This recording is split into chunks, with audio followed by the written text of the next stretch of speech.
that there was a range. Yes, good work to you and congratulations. We also have a question coming in from Lil T. It says, "Hey ho, happy to be here. Can you take a look on the AMBA?" We certainly can. We'll keep going through some of these and then we'll get into those stocks as well. Again, massive thank you to Charles Gibby. Appreciate it, Charles. Thank you very much for your support. So we've got key levels. I think I like covering these indices at the start of the show. Then we go into, of course, the cryptos and we talk about those. But I like all these levels. I think there's going to be some potentially good trades that are coming off all of these. And if we do end up closing above the 45.30 for the session, I really could see this actually breaking high next week and then coming back down. But I do want to bring in one thing. We'll bring up the SPY quickly. So obviously made a video today talking about the option strikes next week. Take a look at these strikes, guys. Look at all these calls sitting around that 456 to 460 range. So many retail calls everywhere. Now, if you've got a lot of retail calls there, what is the best thing that Wall Street can do? Make them expire worthless. So we could even remain range bound, or at least potentially not really push through these highs next week as well, because of how many calls are sitting around these strikes. So continue to watch that. If you don't have access to Trading Ticks in our private community, 7-day free trial down below. You can also go to Yahoo Finance and go through all of the different strikes for the SPY, the QQQ, etc., etc. That's always going to be a good one. Are we going to cover the PPI report? Yeah, it should be already out, shouldn't it? We'll have a look at it in a second. Look, these reports, I mean, realistically, some of them make the markets move around, but you could almost not even know what's going on, and you can just follow the price action. And if you do that, you'll find it's actually easier. In currency, following the price action, you don't really need to even understand what the central bank's doing because you won't be able to interpret it. I always say number one thing when it comes to following the stock market is you follow the government money and you follow the Fed. And really, if you're investing, that's all you really need to do. Follow the government money, follow the Fed. The government money comes in dribs and drabs over time, and it tends to have a longer curvature than people think. So the curvature, it doesn't just start and then end, and then 2 days later, after the market's gone up, a little bit, all of a sudden it's all over. That money continues to flow through for years and years and years, and it tends to have that really nice curve on the back as well that the market doesn't price in immediately. So I tend to like following those two big bits of news. Chillax does not like them in terms of the figures at the moment. And then YOLO Boy says there's 170K puts open on the QQQ 350p on November. So these are the puts that are sitting on the QQQ. Let's just see where that would be. So 350 all the way down here. Very, very similar to that other one. Let's have a look at the percentage. How far away would this be from current price? Yeah, it's incredibly consistent with what we would expect in a normal correction. Normal corrections around 8 to 10%. So what you want to do as an astute big brain person out there, you always want to focus on where are these puts and understand that the puts will usually be at key technical levels, and it creates what we call a put floor. And when you have a put floor with a key technical level, that's the zone that you want to focus in on. And if things do happen and things do pull back and you're not watching this stream or you're somewhere else, remember always in the back of your mind, where are the put floors? Do they make sense to the current technical analysis levels I'm looking at? Whether it be Apple, whether it be the SPY, QQQ, or of course something else. These are the things that we want to be looking for. So it's a good point. Absolutely. Absolutely. We'll keep going through at the moment. We'll go to IWM. We'll quickly scroll in here. Obviously, this is a credit selling dream in both ends here. Many people have made a lot of money, I'm sure, selling credits. You can see this volume profile is showing that middle zone's been where most of the trade's gone, and it makes sense. You've got the two, kind of extreme levels, and then you've got the chop in the middle. We are just above the chop. So we've basically got resistance, and then this is theoretically the support, and you can see today 225. If you believe in the IWM, 230 is the resistance, and then past 230, obviously 233. We've been correct on that one so far, and if you like it, that's what you're looking for. Today, you're looking for a close above this zone here, which is 226. If you get above that, you've rejected basically what is a rejection candle in itself. And you're saying, you know what? That was a fake move yesterday. We're ready to move higher. And at that close, if it goes above here, there's a high statistical chance it goes towards that 230, because what it's doing is it's taking out all the shorter stop losses that are behind this candle and then converting those into buys, etc. That is what happens at those points. We'll move into Tesla. Tesla here, 760. Very good. Happy with that. Anyone trade Tesla yesterday in the chat? Any of you guys trade Tesla? It's kind of all around, nothing much going on. The day before, beautiful trade. Still think that's good. And I'm still hoping for that big 780. Can we do it today? It's very possible that it gets done. Come on, bring us to the 780 land. That's what we want to do. Let's have a look at the flow map. You'll notice there is a decent amount of options expiring at 760 and a pretty big put floor coming in for next week at 720. Big put floor, 720. And in the future, incredible big options coming in for October and November. So people are starting to get fairly bullish here on the Tesla side. All right, let's do Amber, and then we'll go into crypto, and then we'll go into our general thoughts on a whole bunch of stocks. And I'll read your chat as well. AMBA, Amberella. AMBA. Up 6.31% yesterday. Oh, this thing is rocketing. Great breakout, but obviously news related. So it would have been very tough to get into this one. Look, it's running off news. I don't know how good the news is. I wouldn't buy it here unless you have some particular reason you want to hold it for a long period of time, but it is ramping fairly quickly. So yeah, breakout from this point led to buying advance. The moving averages still haven't even caught up with it, but we've seen a 1 hour 20. Probably follow it by 1 hour 20, the way I look at it at the moment. Keep looking for higher peaks, higher troughs, higher peaks, higher troughs. If you get something like that, that's when you'd be bailing, at least in the short period. When it turns around, it makes a lower trough, lower peak. That's going to be the big bad bear in that case. Andy Pandy, $2 says, how far can you see Mina and Luna going on the crypto space? We'll take a look at that in a second. And also, I got a message yesterday. I believe there was somebody that I missed their super chat, which was Reed. So I'll do your one, which is AGL a little bit later. We'll get that done. Don't worry. We'll look at Mina. We'll do Mina for you. Mina. I assume they're on all-time highs. Yeah. You can't really tell with these how long they could go for or anything like that. You can only say, okay, have they stopped so far at key psychological levels? So that's a complete guess because you don't have any previous history. The idea of TA is you use previous history, previous psychological zones, recognize a certain trend that is with the trader or the investor in that type of stock or crypto, and that's how you really figure out the next levels for it. But in this case, it's just follow that trend and hope it keeps going, man. That's really all you can do with both of these. I would say, again, 1 hour 20 is probably one of the better things. And again, you need higher peaks and higher troughs.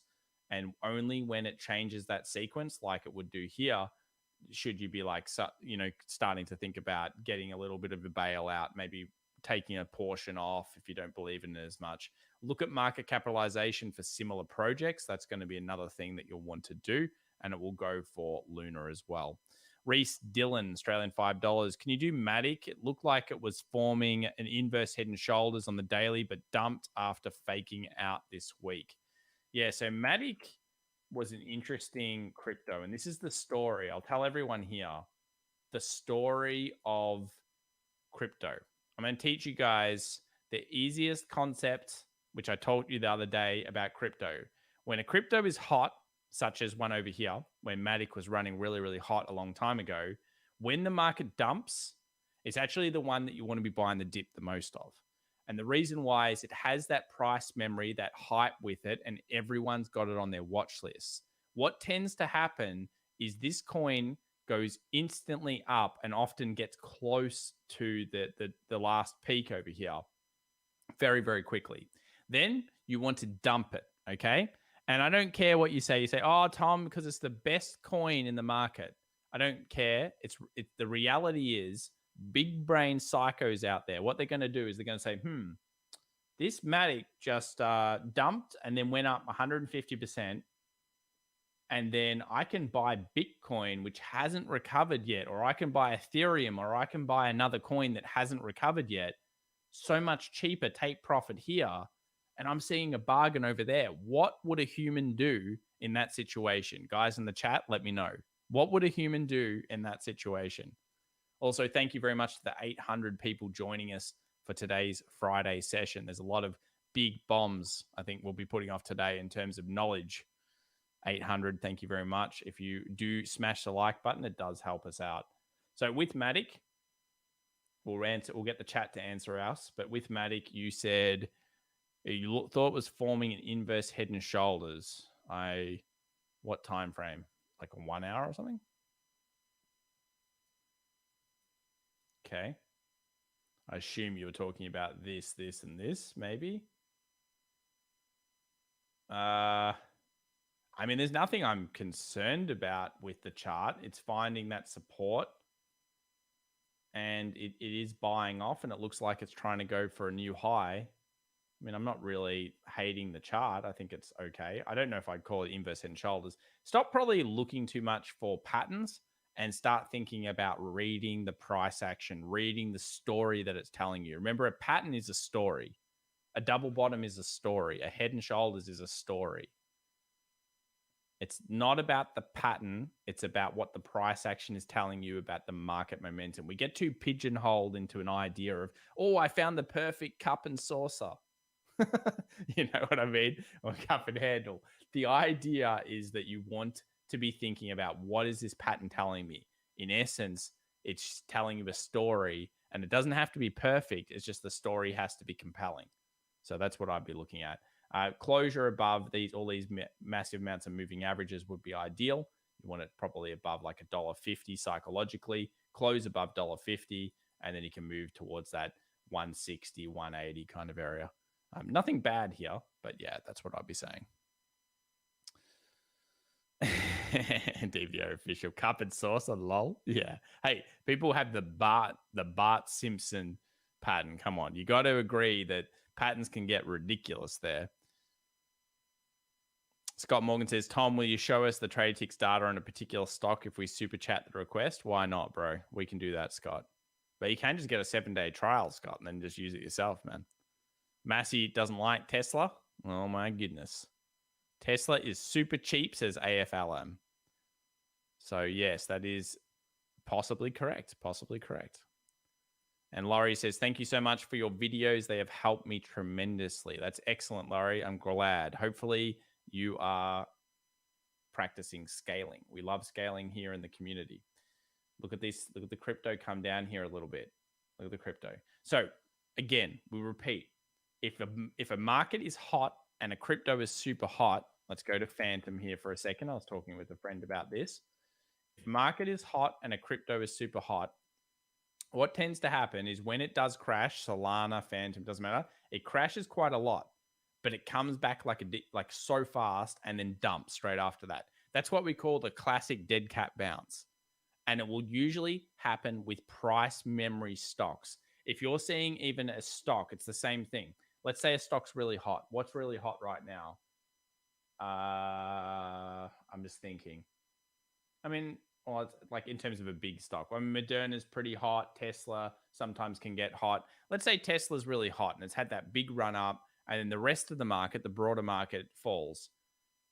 Do you think that Tesla will try to return back here and actually outperform the market when the turnaround happens? Now, you won't think that because you'll be like looking over at JP Morgan shares and thinking, oh, they look tasty. There's a bargain over there in those JP Morgan shares. They've continued to go down, and they were down before, and now they keep going down. Which person will win? The Tesla trader that buys the dip on that market correction when there was a lot of heat coming into it, or the JP Morgan person over the next couple of weeks? Who do you think actually wins in terms of that performance gain? Laurie, $5. Thank you for your knowledge. No worries, Laurie. Appreciate your donation as well. JBS says, take profit and buy the discount, or hold forever and just watch like a zombie. or don't watch and close your account and forget about it. Wish I did that once with crypto. that would have been pretty good, wouldn't it? That would have been pretty good. But then that fateful day, I owned it up. Barack says JP Morgan. Wid says Tesla. Absolutely. Tesla will be the one that has the stronger recovery because it came in so hot. It's got that what we call like market memory, and the market memory turnaround is very, very strong.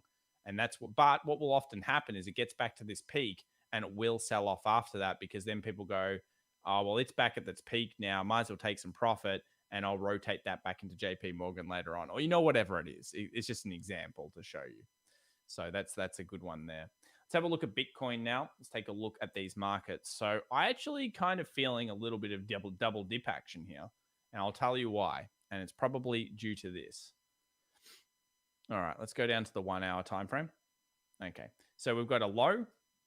We've obviously got the shock low. We've got a low. We've got another low. We've got a low and a low. And what happened here was you had a peak, we had a trough, we had a lower peak, and then we've got a lower trough, and now it's weakening. Once it gets through this zone here, which is what, 45.5, 46 kind of area, and it closes below this area, I feel like crypto could actually dive a little bit more here, and it might even come back down to this level.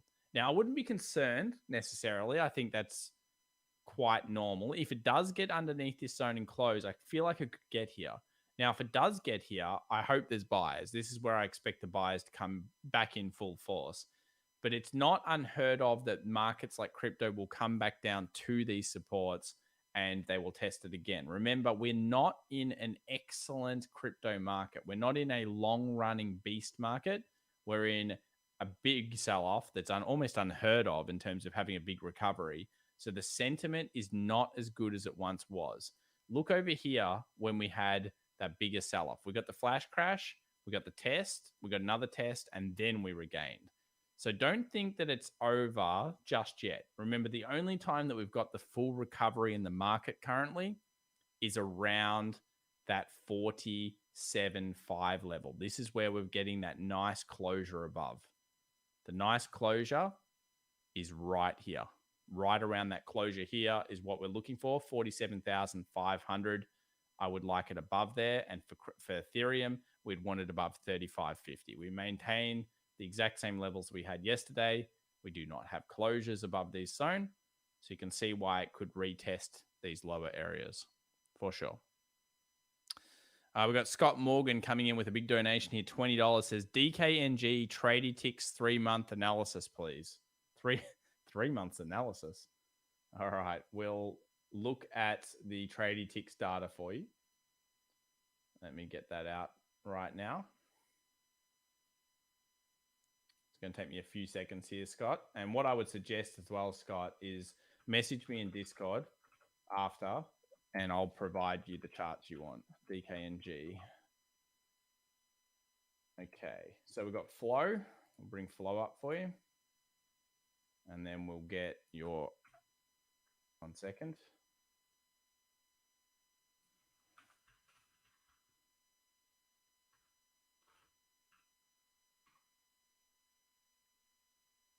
Okay, so we have good algo flow for it, which is nice. And then we need to get our expiring dates. 1 second.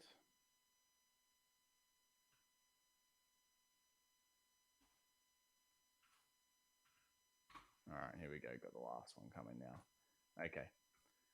So there's some interesting things here that we can find on DKNG. So firstly, it's mostly a call bonanza. So we've got calls sitting around that 60, 62, 65, all expiring during the quad witching hour event. So they're all really around that price. Very little puts over the next into the quad witching hour. Overall, the algo flows, this is the flow coming through Wall Street's basically flow charts and what they're doing and what all the flow is showing is positive. That's in line with the price action. That's good news. You don't want it to be negative. So what I mean is if price is going up and algo flow is going like this, that is not a good sign for DKNG. The next one we've got is, of course, all of the different major kind of difference between the calls and the puts that are coming through. And we can see here 60 is the top strike in terms of price at the moment, 3.79 million. and then we've got 61, and then we've got 63. Now, we have used these options before to trade DKNG because I remember it for you. So we're currently at 65, and we know that this level is heavy next week. So if we're trading up here, look, the price is still good, man. The price is still good. You're going to need longer term options charts to really see if there's something bad going on. But I would think that once you close, if you close above here, this could be incredibly good for you. Even though there's all that other stuff with the options that are all bullish and sitting around that 65, 60, 62 strike, if you close above here, you will continue rallying is my belief because it's a long leg doji rejection week. You know, I like that. And the next level I'd be looking for is actually $72. At that point, what I would hope to see and you should look for is options coming heavily into the DKNG market. I would check it every day. I would make sure there's a bazillion calls coming in. And that's when I say that Wall Street have let it through to the keeper. So that's when you see all the retail traders get heavy onto it and they push it towards those highs. And when it crescendos on something like a hype equity or something like that, you dump a little bit here and scale off. And then, of course, you look for that pullback. Now, the other scenario is you close underneath here. And then all I believe is it's just going to come down to around that 60 zone, 62, and expire next week. So it might hover around this area. Closure above this, I believe it's very bullish. You're looking up here. Closure below, you just go and sit around that 60, 62. And then after next Friday, you should be allowed to resume the trend. Something like that would be what I'm looking for on DKNG. Kunal says, hit the like, boys and girls. Thank you very much, Kunal. Appreciate that very, very much. All right. Let's see if I've got here.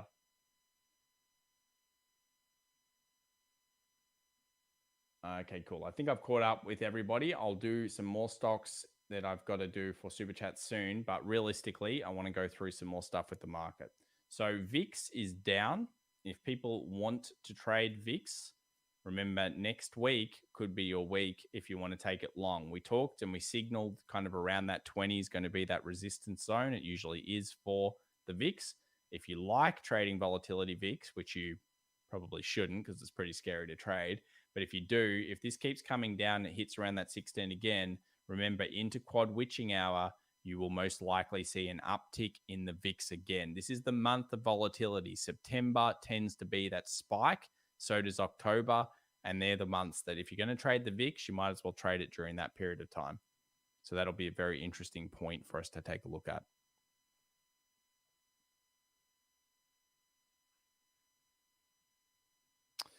Scott Saunders says, producer price index inched up 0.7 from 0.6. Any thoughts on impact on markets? Bleh. Nothing. Waste of time, unfortunately, Scott. It's just whatever. It's whatever. When it's that close, meh. I don't think there'll be an impact from it. The market might move. They might write a newspaper article about it. Who knows? The reality is that is not enough of a change to make a big impact. Also, PPI doesn't tend to be one of those events that I, in normal times, would even bother looking at. Usually what I'm looking at is, again, government spend, the Fed, the bigger picture, and I'll let the price action tell me whether the market really cares about it or not. The algos are too fast nowadays. When the algos get in, they're going to instantly get in on the news. They'll push it each way. And what you're looking for as a trader and an investor is really if you break through a key zone. So if you've recognized the market's trap, like we have now for quite some time, then if it breaks underneath here, then you know that there's some shorting algorithm coming in, whether that's news or something else, who cares? And if it breaks above, you know that it's breaking long and you should be looking at the long opportunity. Other than that, you're just trading within the range. They're all different. They're all great trading opportunities, but they use different styles. Obviously, here you're looking for short, sharp. It wasn't scalps. long after that moment, David, when you started out, checking in with your sources, having spoken to people. Day trade. If it breaks down, you're looking for scalps and day trades, because the problem with down markets is you can't really swing them very well in the stock market because we know this tends to happen. Yeah. So remember, if you're a bear, in, out, very, very fast in terms of the scalping. You need to be quick. You can't just, in the meantime, the NYSE here is hold positions for a long time as a bear. It just doesn't work out for you. It does not work out. We will do AMC soon. No worries. Don't worry, guys. Can TDOC start moving already, says Massey? Yeah. Well, it hasn't gone above our resistance, so we can't do much about it, can we? We'll check it out later. Monica Nakamura, $5. Tom, you have been correct on gold, and 2 days ago, you saved me from a bad trade. Shout out to the FX Evolution public trading room on Discord too. Oh, that's awesome. Thank you very much, Monica.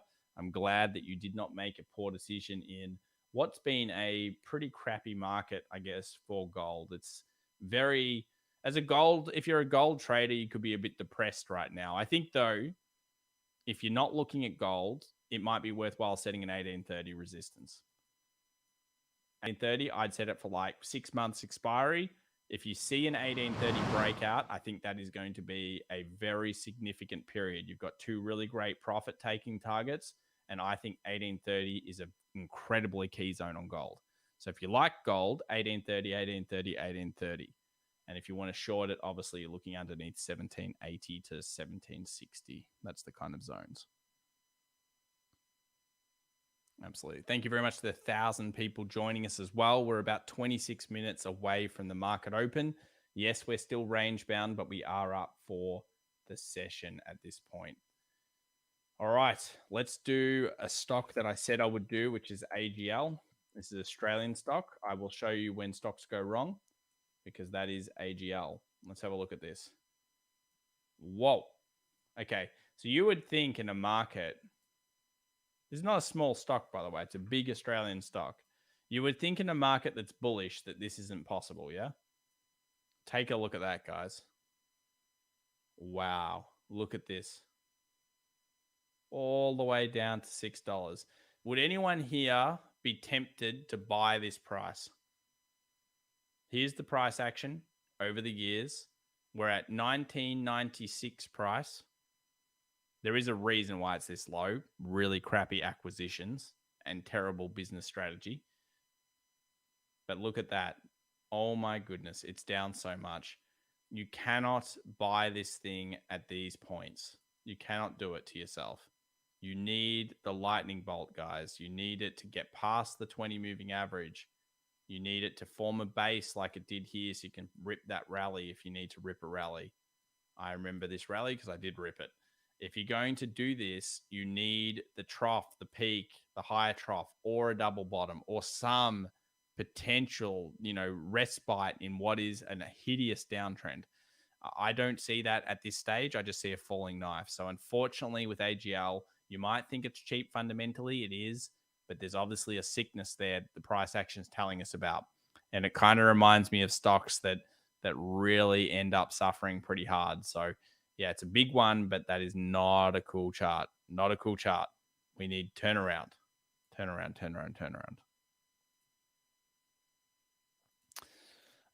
Nilo says AGL is a buy the dip. And he's like, whoa. Yeah, you don't want to buy the dip. This is when buy the dip goes wrong and average downs go wrong. It's easy to say that you could have just bought the dip on Apple at any point and been successful. True. Absolutely, you would be. Though there was times when Apple was shaky. Remember during those mid-2000s, early 2000s, there were a couple of dollars a share. And we're talking a couple of dollars a share that went to 800, that split, that went to 300, that split, that's the 500 or whatever it went to the second time. So we are literally looking at something that this is where buy the dip goes wrong. And if you keep averaging down, you will lose all your money. And you don't want to be doing that. It's just a word of warning, I guess, in these kind of stocks. Now, we've got a question about Microsoft as well. So we've got Microsoft here, currently looking to open at 298. This is a very interesting stock because we know it's been incredibly bullish, but we know now it's double topping. Does it get through this 20 moving average? Today, it'll open up green, so it's going to open at 298.42. But if Microsoft gets underneath here, there's a good chance it goes towards this 50 exponential moving average back to 287. It is a trade in itself. Now, shorting against tech is hard, but yeah, that is absolutely a double top. No doubt. We close underneath here today. Underneath is 297. And we said, okay, this is obviously really horrible. Let's do what we can. And I think we always should remember that Haynes was integral to making it so that whatever good happened that day, he was part of it. Yep. We will always be grateful to him for his calm, his measured tone, and the way he gave information to people who were desperate for any sign of what was going to happen. We did feel that there would be more planes. We did feel that the buildings couldn't collapse from within. David, remember, you figure, okay, building gets knocked over, part gets knocked over, maybe.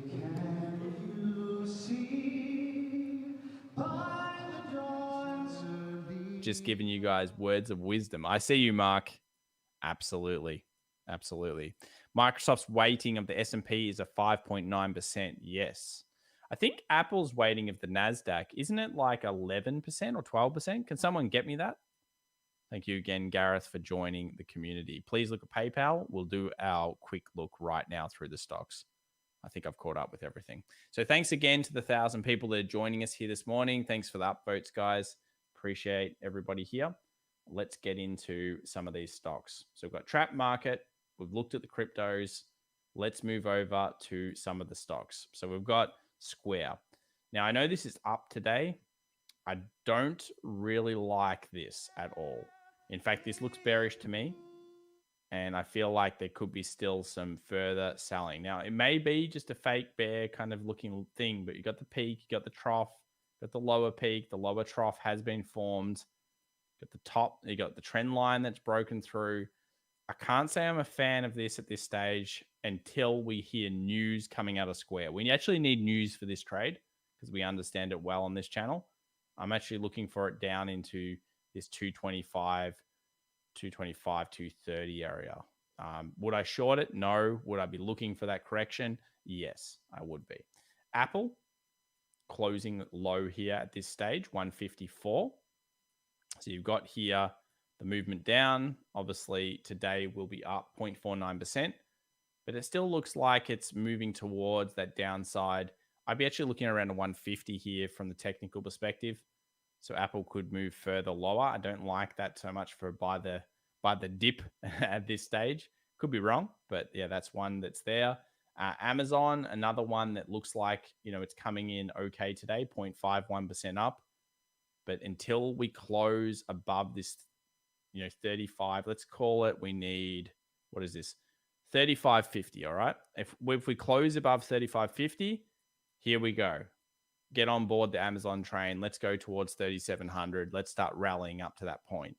But this point still is our previous resistance, previous support, previous resistance level. So do you buy Apple on the dip? That's the question.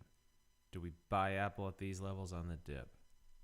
$5 says Clover Health, please. Certainly, we'll do that in just a second. There's Amazon. Google.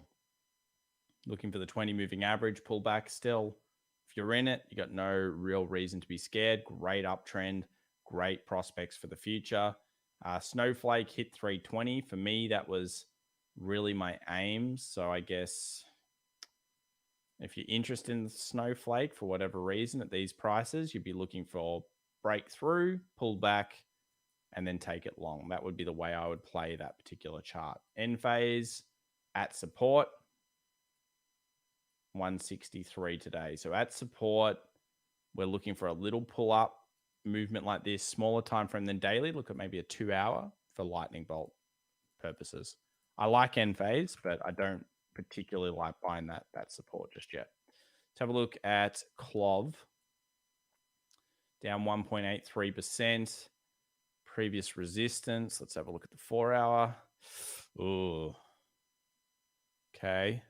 It was bad closure yesterday, wasn't it? So it was on support. It rallied. It's come down. Its low is 920. It's currently at 912. Oh, it really needs to turn around, guys. I want to see that thing holding that 920 absolutely today. Otherwise, it's going to be quite bad. Needs to hold. Ideally, it bounces. This zone here. So I think if we can take off the existential conflict, pretty important for it make to it so hold that up. it's more You difficult know that when for President Xi one day to invade an island near Taiwan, which is probably what would be most likely, not an invasion of Taiwan. take that off the table, then I think that people will start saying maybe there's less of a global risk, and let's start picking some stocks that are connected with China.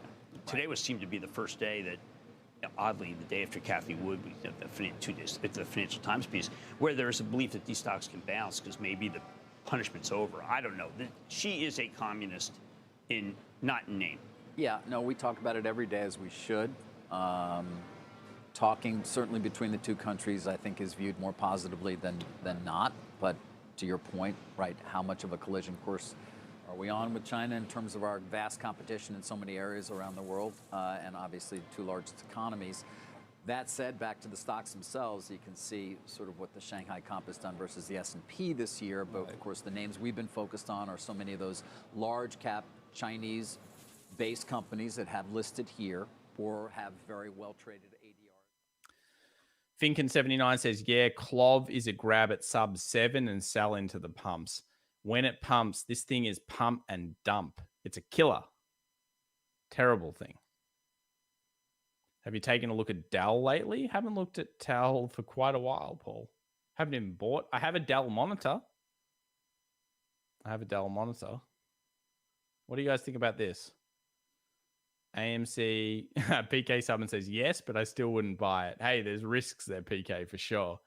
And then Henry Alduro says, AMC with fire. Yeah, but it does look all right for the P8. I mean, you've got rejections. You got a little bit of a close above. You get through that 49 early here. I mean, this thing's wanting that 52. It wants it bad.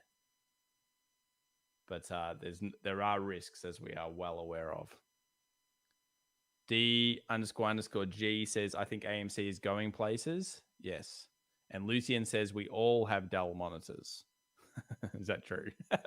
I used to buy the big 30-inch ones, and then they were so expensive. They were like $1,800 a monitor or something.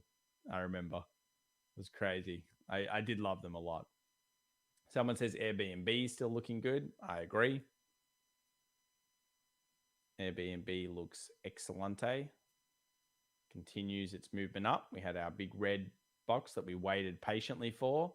Every day was a slow. That was the biggest grind fest ever to get up. Then it broke through, and now it's consolidating, and we still have plans. We want 180 Airbnb. That's where we want that thing to go. 180, 178, 180. That would be very, very nice. I would be happy with that one. My Dell monitor is from 2004. Yeah. Well, they made good ones back then. There's no doubt.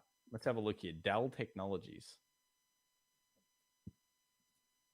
Can't say the chart's really enthralling me with buying or selling. It just kind of consolidating. You got resistances at 105-ish and buys at 90. And lots of wicks. This is a weekly, by the way. And this monthly is like long leg doji, rejection candle. 2 month would be another long leg doji, rejection candle. I feel like it's just chilling. It's going to be very hard to create any sort of any free space, so to speak. Thank you. Yeah, I've mentioned this a number of times. The advent of 5G in China in particular was also enabled a surveillance society at an entirely new level. The ability to, frankly, just be able to immediately, through AI as well, identify people is enhanced. And they are, by the way, fairly far advanced when it comes to 5G in that country. So what do? You just say that you take it off the equation, or if you want to, you just be in some sort of 3% up for ZS. That's Z Scalar. We've got SE up 2.14%. Be a little bit careful on SE. It does have a offering on it at the moment. Just go read up about that if you're looking at buying it. I technically would want to buy SE a little bit cheaper on price, but it is a great stock. Be aiming that 310, 300 kind of level instead of where it is right now. Square up 1.4% after a pretty torrid day. And on the other side, we've got, of course, a little bit of reds. So let's go through some of the stocks here into the open. What are we up to? RK. Go down to the daily here. For RK holders, you're really looking for that 126 breakout. Still looks okay, but nothing much. ARKG floating in the middle zone of nowhere. Beam 108, looking for it back above that 110 to hopefully complete going up. It is still on the overall trend line. So if you like Beam, it's not the worst price in the world for it right now. Edit, not too good looking chart. CRISPR, middle of the zone, look for a breakout past 128. I'm very keen on seeing CRISPR breach this level. If it does, 140 I think could happen incredibly quickly. And that's like, what, $20 almost. SPLK grinds higher. Nothing changes here. If you've got long-term plans and you like to be boring, SPLK is a massive inverse head and shoulders. Left shoulder, head, right shoulder. You guys know that's the distance of the neckline. Beautiful stuff. QCOM, really boring. I mean, this stock is just... I lost faith over here, guys. And then I kind of just chopped it. It had a good seasonal on it, but it just hasn't had that price action strength. So, yeah, I think I might even take it off. There we go. TDOC, looking for this thing above 147, currently trading at 143. Don't really like it until it gets above that zone. BABA, up, down, and all around on the Asian stocks right now. Don't know if I like this that much, but looking for 176 plus. JD on support, 81.95. Not too bad. I don't know about these Chinese stocks. Don't know about these Chinese stocks sometimes. Thank you to the 1,000 people as well joining us. We're 10 minutes away from the market open, so we'll keep coming down. Twilio, meh, Nvidia. Still think the pullback could occur here. I'm really liking that 208, 209 level. I feel like that's quite possible, and then we can move up on that one. Pins, have we got recovery yet? Not yet. Keep looking though. Every day, guys, you should come back to these types of stocks, because look at the gap fill. Look at where the gap is. Look at where its current price is. The gap itself on pins is 30%. 30% gap from current. We have a trough. We have a peak. Obviously, on some time frames, we're going to have it look like that at the moment. We close above, we go to 60, we get above there, we fill the gap. There is trades in the future on these types of things. You know, you got to just be patient and just watch that thing. Roku, still just terrible looking thing. Etsy, consolidating above the resistance breakout. You like these ones because if they consolidate for a while, once they explode past this level, you're going to move quickly, I think, up to that 230, 240. They're the zones that you look for. Remember, this range, we're looking for that. One to watch for sure. Etsy is okay. Airbnb is good still. Intel is boring, but still looking at 54.50. Spotify pullback, we're looking right here, 237. That's what we're looking for there. Netflix, long leg doji, stuck in the range, nothing much. Still in an uptrend. Unity continues towards that 141. Play, boring as. Oh, not boring as. It's up today. Pre-market up. Cool. Finally. 39.27 on the earnings. Nice. So we've got that beautiful range. I don't think I'd buy it off the earnings, guys. But yeah, maybe pullback. 37.43 could be a pickup today. It is a nice channel. If it has to close above. Remember, you need it to close above. You don't want this to be like a rally in the morning, sell off all the way down. It's one of those ones that you would scale into, scale, because it moves up, it comes back down, retests previous resistance as support, and then hopefully rallies into this level. Not bad. 11.46 currently. I don't think it'll be able to hold that level. There'll be people that just hope to be out of it and they'll take profit and it'll come back down. Interesting zone. NVAX, still think this is fine. It's down 4.66 this morning. Was it 246? 246 is near that trend line. So if you like NVAX, if you like a crazy biotech company, it is on that nice trend line at the moment. Path, this can be scrapped. That's absolutely never closed above our zone, so whatever. PLTR, Nice pickup yesterday for people that got that one. I still like this into 27.30, and I'm looking for a 27.30 breakout. I have big alerts set here for further bullish momentum. That would be cool if it happened. Futu, 116.87 would be good. You need a closure above that. That would then have an inverse head and shoulders, and you get through all those moving averages. Not bad from this point here from a technical perspective. PayPal.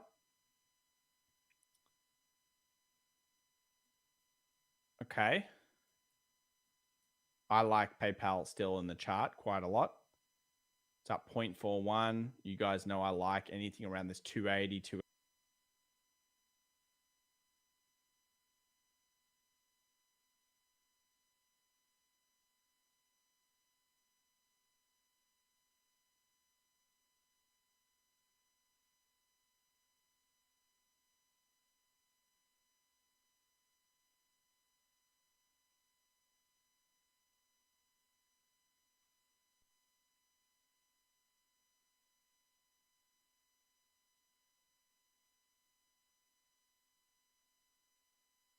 Stock has been cratering. Now, what I like about Max, and when you speak to him online or offline, it's really the same story, which is he doesn't like credit cards.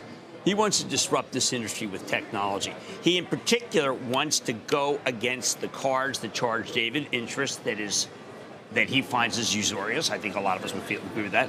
But more importantly, if he succeeds, then what do the credit card companies do? That's a great question. Right? So what is the answer? Do they have to move into this? I mean, do they have to lower their interest rates dramatically? Well, that's what he wants. He wants to disrupt, and I think that he is so smart and so dedicated. He is a guerrilla force against the Capital Ones of the world. He and I were talking about how many credit cards we had when we got out of school and how we were didn't understand. And he wants to tell college kids about people don't even know anything about the idea that you're free. This is the shackles. He wants to take the shackles of it. It's very What are the loss ratios like, though, in this business? What are the loss ratios like? Well, he's very low. There was a report from Credit Karma yesterday that a third of U.S. BNPL consumers are behind on at least one payment. But you don't seem too bothered by some of this. I directly asked him about Credit Karma because I happen to like that company very much because it's Intuit. Many of my friends check their credit rating every day. I don't think it really changes day to day, frankly. But I do know that he said that's just not us. Their loss ratio went down. Their technology, he says, is able to figure things out. We mentioned Ant. You know that the Chinese do this kind of technology. They do. So what? It's the AI, it's the algorithms that can determine effectively who is more likely to pay on time than not, and Correct. They won't offer the buy now, pay later to those who. Well, if you miss, you're done. Okay, yes, you're done. Okay, well, yeah, but that's not a great customer for them either. Well, but remember, the merchants want the business. The customers like it. They are less likely to feel had. I mean, he's about transparency. By the way, PayPal's about transparency, too. So I think when worlds collide, it'll be PayPal versus Affirm. Okay. Maybe Square versus Affirm. Now, if you're Jamie Dimon, remember, he gave this great speech about, like, hey, what happened? Why aren't we Square? Right. Why aren't we Square? Right. David, why aren't they? Why aren't they Square? It's literally hip to be Square. Yeah. I mean, he feels like regulation has been one reason, I think. Right. Well, he feels very hamstrung. Yes. Not unlike Charlie Scharf today, although Charlie Scharf only had a $250 million fine at Wells from the OCC, from the Comptroller of Currency. Right. A lot of people, the stock fell $20 billion on a $250 million hit, which is why you're going to see Wells up today. And meanwhile, B of A, most sweeping management overhaul in more than a decade, new CFO, new general counsel, new tech chiefs, as Moynihan is consolidating some power, it seems. Been in that job a long time already. He has, but remember, he came up from the ranks as well, a lawyer. He was general counsel. But one of the things, when you speak about what banks are doing the most to advance the social agenda, it's always Brian. The social agenda meaning empowering people. And I think that we don't expect any of the banks that are listed there to be forces of good, so to speak. That's just not true. But the fact is, David, when they lend, they charge, okay? Right. They have been, they're the man. Versus Affirm, Square, PayPal, they're the man. Remember the man? Yes, Man. stick it to the man. Yes. Yes. And that's what backsleftion is about. The market sticking kind of it to is. the man. I mean, PayPal has a much larger market value than pretty much any of them except for JP Morgan. So PayPal's a worldwide bank. there you go. Yeah, and it's Dan Schulman has built a powerhouse. They've got buy now, pay later. David, when worlds collide, Emmanuel Velikovsky, you're probably familiar with that text. Of course. When worlds collide here, it is not going to be JP Morgan versus PayPal. Speaking of sticking it to the man, one of the trending topics on Twitter last night was hashtag do not comply in response to the White House's mandate of either vaccines or testing, as we're now in a period, Jim, where business is going to wrestle with whether this is legal, logistically sound, going to cost too much. Where are we on? I read a great book, Hillbilly Elegy. Just an interesting book about society in our country. And that's J.D. Vance. He's running. Although he is the not most quite prominent. Right. J.D. Vance, you're He's talking basically saying he wants civil disobedience, not Yes. unlike, say, Gandhi. Gandhi, too, he's back and bigger than ever. I mean, what are we going to do here? I don't know. You know? I don't know. Well, civil disobedience about Dr. He's running for Senate, of course, Yeah. the gentleman who wrote that book. Right. Yeah. Dr. Gottlieb's talking about the right to be able to give other people COVID, and maybe that shouldn't be in the Constitution, and it isn't. That's a kind of a loose view about what he's saying. Dr. but- Gottlieb also on Squawk Box, because we always listen closely, did bring up the idea that mandating vaccinations for businesses with 100+ people is going to be very difficult, at least in any quick time, given the rulemaking that has to take place at OSHA, the challenges he expects that are likely. He talked about fall of next year, But OSHA. which by then the Delta variant, we certainly hope, will be a thing of the But past. new variants coming up. I keep thinking about Tom Brady and how he got it, and the vaccination rate at the team that won last night is the highest, and that the team that lost actually had some COVID that may have affected it and impacted the game. That's right. That's right. There's the opening bell and the CNBC Real-Time Exchange. At the big board, as we noted a moment ago, the families of two New York Stock Exchange members, Thomas Sullivan and Robert Sutcliffe, who died in the World Trade Center attack on 9/11. At the NASDAQ, it's Tuesday's Children, helping families forever changed by terrorism, military conflict, or mass violence.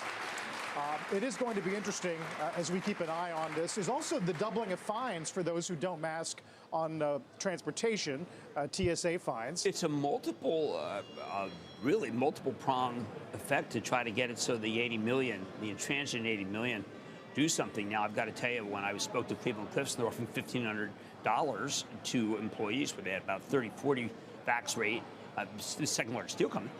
Then they jumped to 75. But remember, David, that means 25 didn't take the 1,500. And I think that 25 is the group that just isn't going. Although, some try to argue, all right, there is hesitancy, but if there's a mandate, they can throw up their hands and tell their neighbors, look, I didn't want to do it, but the job says I have to. But the Florida, maybe that makes a turn. Dr. Topol, whom I regard as being another true north figure besides Dr. Gottlieb, he's talking about the Florida death rate, which, you remember how people said, well, the death rate isn't going up? The Florida death rate is bad and worse than it was during the heyday. The heyday, don't mean that. But it's interesting because the states that are having the worst outbreak are also the most open. I mean, here still in many of the Northeast states, you still have constriction to a certain extent. You have people not coming to the office at the very least, right? We know that. You're still talking 15% in a lot of offices, 20%. Well, I think there are a lot of people. And so, Microsoft yesterday on your show, Nadella talking about no date now for when we expect people to return. I know. And it's just interesting because these states typically have very high rates of vaccination at this point, fairly low rates of new cases and hospitalizations, and yet they're more shut down in some ways than the states that are suffering from a greater outbreak. Well, given that 99% of the people who are hospitalized are people who are unvaccinated, at what point do we just say, you know what? I'm going for it. Forget about it. I'm vaccinated. I got 3 Moderna, but got it under the wire before the CDC. Why not now? Those crafty. Why not now? What? Why not move on now? I am moving on. That's actually a really good point. JP Morgan looked at how Delta has affected economies that have good vaccination rates, but still rising cases. And consumer sentiment aside, activity continues. Like, the Google Activity Index. Absolutely. And what's the problem is supply. right? Right. And manufacturing. Toyota's production cut today. Right, and PVC is in short supply because of Hurricane Ida. David, Uri and Ida. Now there's a pair. Yes. They changed the complexion of plastic in the country, and plastic is a basic building block. I'm speaking about two storms. Now, this kind of rally today, the Great Relief Rally, the issue will be, can it stay? We seem to have these moments during the day where we say, you know what, I'm closing my book, I'm going to shorten up. And I think we got to stay very close to these offerings. Like, for instance, Bumble. Bumble offered 18 million shares. That's a Well, you wouldn't know. I know what Bumble is. You do? Yes, Oh, yes, good I for you. do. Yes, Okay, I remember when it went public. 18 million shares of 54. That's one you want to watch. Can they hold that rate? Right. We're seeing there's a little alpha called Impel that I like very much. That stock had jumped to 23. They priced the deal at 15. When These you are start seeing so-called follow-on offerings, I think is the right way to put it. Not Because secondaries, typically when we that's say a inside. secondary is actually somebody who already owns the shares selling a large block typically. In this case, it's the company as the seller raising more capital, but it's follow-on offering. It's obviously potentially it's dilutive. Well, what we need to see today is we need to see the drug stocks. Particularly, there's been millions of biotech deals. Right. Stop the decline that came from something that it was left field, which is the price rollback and the ability for Medicare to be able to argue for prices. And suddenly what you have is a situation where there was a group that you were kind of warming up to, the drug stocks, and now there's a dewarming going on. Kind of a global warming, global dewarming. I thought you said deworming, like Deworming. ivermectin. Yes, Deworming, I I like thought that. so too. I'm Dean like, Wormer? we're talking about ivermectin now? I'm talking about Dean Wormer and Dean Wormer Faber. from Faber College, of course. That's another worm. Your son's related. at Faber. Is he second year at Faber? First year was off campus, right? No, he was on campus, fully on campus. Really? Yeah, So he's- Faber was on campus? Yes, he's having a great time at Faber College. Yeah. Oh, I hope he has an asynchronous time. Look, we're making jokes, but I do think that a guy came back from Europe where they have the green pass. Now, that is something where business has, you go for any store and they ask you for your pass. Can you imagine in our country the level of anger that would be generated if someone had to show a pass to get an ice cream? That were individual freedom is a Yes. cornerstone of what our country's built upon.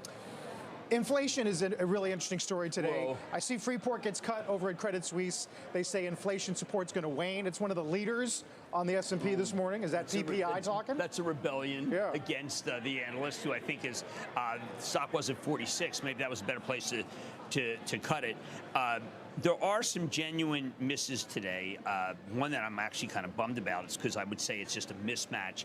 Strauss Zelnick in Take Two, Grand Theft Auto, the new iteration, he will produce no game before its time. He's sticking by his numbers, but this group has been uniquely challenged. The video games have been maybe the most, other than Zoom, pandemically identified stocks.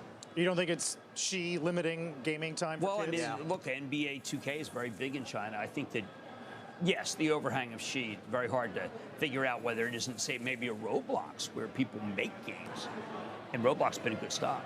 To remind people, it's 3 hours a week if you're under 18. Now, David, And only 1 hour a day, Friday, Saturday, now, Sunday. David, would you tell me that they actually know the number of hours? I think they might be able to figure it out. They're relying on the companies to make sure of it, and the companies do know. And every call, Shut you should them down. presume, if you call China, you should presume that you're being listened to. I think that's fair. I think it's fair. Fair statement. That's why you bring a burner phone. You go. What are you, the wire? Yeah.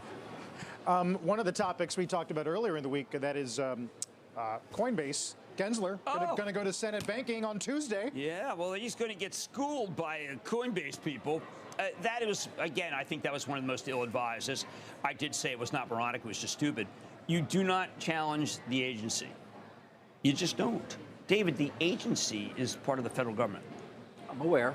Well, you don't. Imagine Charlie Scharf said to the Office of Controller of the Currency, "I'm not paying that $250 million." I get it. Let me come down there and explain. You've been the way the outspoken world on works. what you believe was a... Outspoken? I'm not even started yet. You haven't even started? Okay. Well, No. You clearly believe it was a mistake for them to speak publicly and chastise no, the SEC for what they look. feel is a lack of clarity in terms of what the rulemaking and what's actually being done in terms of whether or not... It goes back to lending, right? And Yeah, well, securities what's a security? Right. When you write that there's some sketchy things going with with Chairman As the Gensler. CEO of Coinbase He's did. the chairman of the Securities Exchange Commission. He's a kind of a hallowed institution. Yeah, and they can make your business more difficult. You know, he taught crypto at MIT. So when I hear someone say that he needs to be schooled, I question what school they're from. I seen it from the Squid. They went to Faber College. Knowledge is good, man. Yo, that Yeah. Otters? You Don't give me forget Otter that. speech? Knowledge is good. S&P's hanging on to a gain of about 18. If it were to fall today, that How would be many days? five down in a row. We haven't done that since February. Let's get to Bob Pisani. Hey, Bob. Well, Carl, of course, I'm thinking about tomorrow. It's been a difficult week for all of us. And as we look back and remember friends and family who died on 9/11, we also remember the day the markets reopened. That was September 17th. The heroes who rang the opening bell on that day and the struggle of those who worked downtown in the aftermath. There were very deep psychological scars on all of us who worked downtown that only gradually emerged. Everyone down here had a friend or family member who had died. There was also the grim reality of working downtown in the aftermath. The financial district had morphed into a partly closed armed camp. It was almost impossible to cross Canal Street, the dividing line between Soho, Chinatown, and the financial district, unless you were a resident or worked at the NYSE or on Wall Street. Police were everywhere, on every corner, and nobody knew if there was going to be another attack coming. There was, above all, the smoldering pit of the World Trade Center. The smoke would not disappear for more than a year, and it could be seen for miles around. The worst was the smell, the acrid odor of still burning paper, office furniture, and building materials. Some on Wall Street decided to leave the business, but many, in fact the majority, actually stayed. Some firms did relocate. I joined the Buddhist Meditation Center and learned how to meditate. It taught me that the world was ever changing and to stop fighting the things that I didn't like that had happened and concentrate on what I could control, my own thoughts. It calmed me down, and I still meditate. As for the markets, they stayed closed for 4 days. It was the longest shutdown since the Great Depression. The day the markets reopened, that was September 17th, 2 minutes of silence were observed on the floor. Members of the New York City Police and fire departments representing the heroes of 9/11 sang God Bless America, and then the police and the firefighters, along with Senators Hillary Rodham Clinton and Charles Schumer, Mayor Rudy Giuliani, New York Governor George Pataki, and SEC Chairman Harvey Pitt, all rang the opening bell together. That day was not a good one for the markets. The Dow dropped 5%, the S&P 500 dropped 7%, but nobody cared.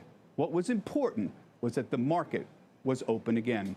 The 9/11 disaster helped push the U.S. economy into a recession. The stock market went into a slow tailspin and didn't bottom until October of 2002. But the one thing that I remember very clearly was that everyone came to work on that day. And speaking of